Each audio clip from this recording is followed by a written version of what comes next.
Hi mga pare kong tunay, magandang araw sa inyong lahat.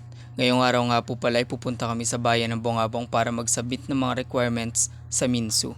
Dahil nga nabanggit ko sa inyo, napapasok na kaming dalawa ngayong year na to. Sa mga oras nga ngayon mga pare ko, katatapos lang namin gumawa ng gawing bahay at sumaglit muna kami sa tindahan para bumili ng kape.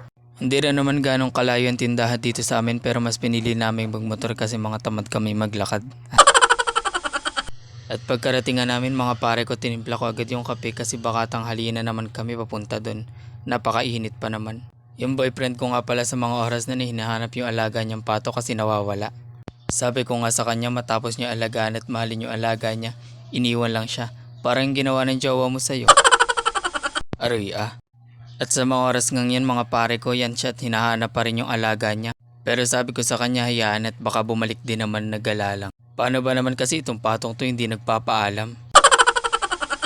Pero sabi ko nga sa kanya dyan mga pare ko magkape na siya at kakain kami. Fast forward nga mga pare ko tapos na rin kaming maligo dyan, nakakain na rin kami. Ayan nga't nakapagbihis na rin ako tsaka nagsapatos na rin kami. Mag-aalas 12 na rin ang oras na to at ayan nga't nag-outfit check muna kami mga pare ko. Pagkalabas nga namin mga pare ko madumi pa pala yung motor kaya pinapunasan ko muna sa jowa ko. Paglabas din nga namin nakita ko na sobrang init na naman at napakunot na naman ang ulo ko kasi sobrang sakit na naman ito sa balat. Ngayong araw nga rin po pala mga pare ko magpapadala sa kanya yung mama niya. Pinapadalan kasi siya ni mama kada isang buwan panghulog niya sa motor at panggastos niya. Kasama rin pala ako sa gastos na yon. Aray ah. Shoutout nga pala kay Mama Harlin, sulit. Huwag po kayong mag-alala, tinatrato ko ng tama anak niyo. Aray ah. Sana all. At yan nga mga pare ko, nakalis na kami ng bahay. Sobrang dilim nga dyan ang kapaligiran kanina kaya naman parang uulan. Sabi ko nga dyan, huwag naman lalantak ang ulan at masisira ang outfit check. Aria. At after nga na ilang minuto mga pare ko, nandito na kami sa bayan ng Bongabong. At ito nga pala yung paaralan na pinag-aralan ng jowa ko last year. Dito rin siya graduate mga pare ko sa Innovative College. Private nga yan mga pare ko kaya hindi kami dyan mag-e-enroll kasi hindi namin kaya. Doon kasi sa Minso mga pare ko ay public yun kaya doon lang kami mag-e-enroll. At yan nga mga pare ko nagpagas muna kami kakabidyo namin wala na pala kaming gas. Nakalimutan na namin. At yan nga mga pare ko nagpaiwan ni dito yung jowa ko para magpa-print ng mga kakailanganin namin mamaya. At ako naman dumiretso ako dito sa Sagana para kaunin si mami. Si mami nga pala ay ang lola ng boyfriend ko. Siya rin kasi nagre-receive ng padala ni mama.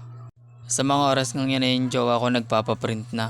Sobrang ganda nga yan kaya in love ako. Aray ah. Sana all. At ayan nga mga pare ko nakarating na kami dito. Dito nga pala sa Bongabong Pawn Shop kami nagre-receive ng padala ni mama. Nandito na rin nga pala si mami at yung jowa ko. Pagpasok ko ngayon nabot niya agad sa akin at dito na rin kami magpipill up ng mga kailangan namin. Nagtatawanan pa nga kami dyan kasi nagkapalitan kami ng birthday. Paano ba naman hindi niya tiningnan yung picture na akin pala yun. Pero buti na lang birthday pa lang nasusulat at hindi pa niya nasusulat pangalan niya kaya ayos lang yun. Nakuha na rin nga pala namin dyan mga pare ko yung padala ni mama at nagpa-xerox muna kami ng ibang kailangan pa habang si mami namimili ng mga kailangan sa bahay. 1:30 na nga pala dyan ng hapon mga pare ko. Kaya sabi ko sa kanya bilisan namin kasi hapon na. Dadaan pa rin kasi kami dun sa pinagkuhaan namin ng motor para maghulog.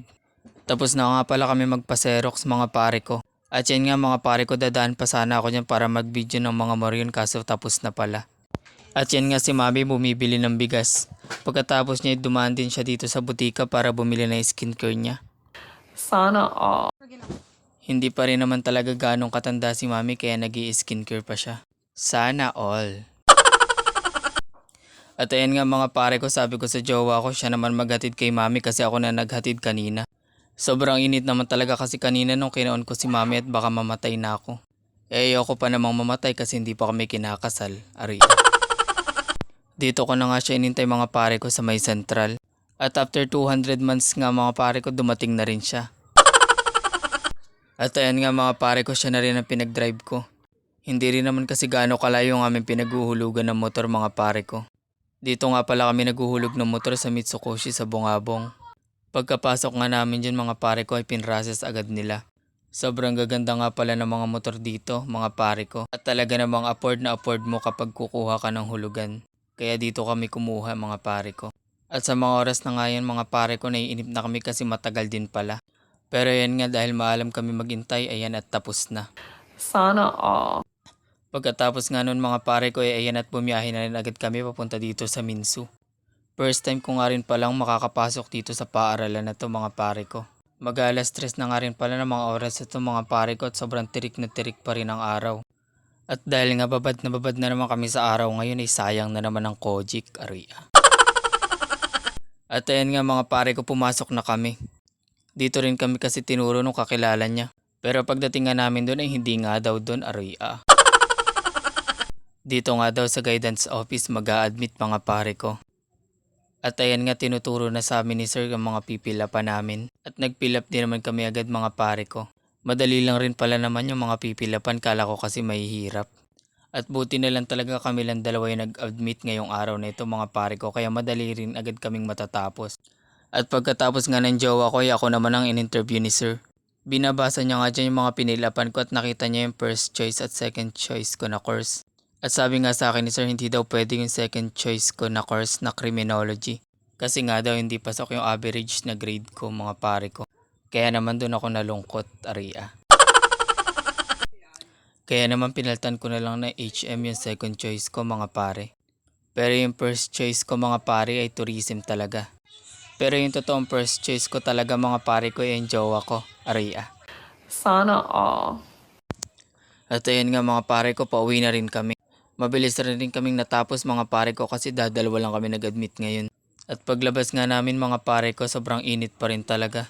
May 4 nga pala yung binigay na date sa amin para sa exam mga pare ko. Wala na rin nga pala kaming ibang pupuntahan mga pare ko kaya diretso na kami pa uwi. At yan nga mga pare ko, after na ilang minuto nandito na rin kami sa kanto papasok sa amin mga pare ko. Ngayong araw rin nga po pala mga pare ko ay pupunta sana kami ng bayan para magpa-schedule. Magpapabunot kasi ng ngipin yung jowa ko mga pare ko. At sa mga oras nga na to mga pare ko nandito na kami sa elementary kung saan nag-aaral yung bunso kong kapatid. Akala ko nga labasan na sila kaya isasabay na sana namin pero hindi pa pala. Yun nga lang po pala ngayong araw mga pare ko. Maraming salamat po sa panonood. Mahal ko kayo mula dini hanggang diyan sa inyo.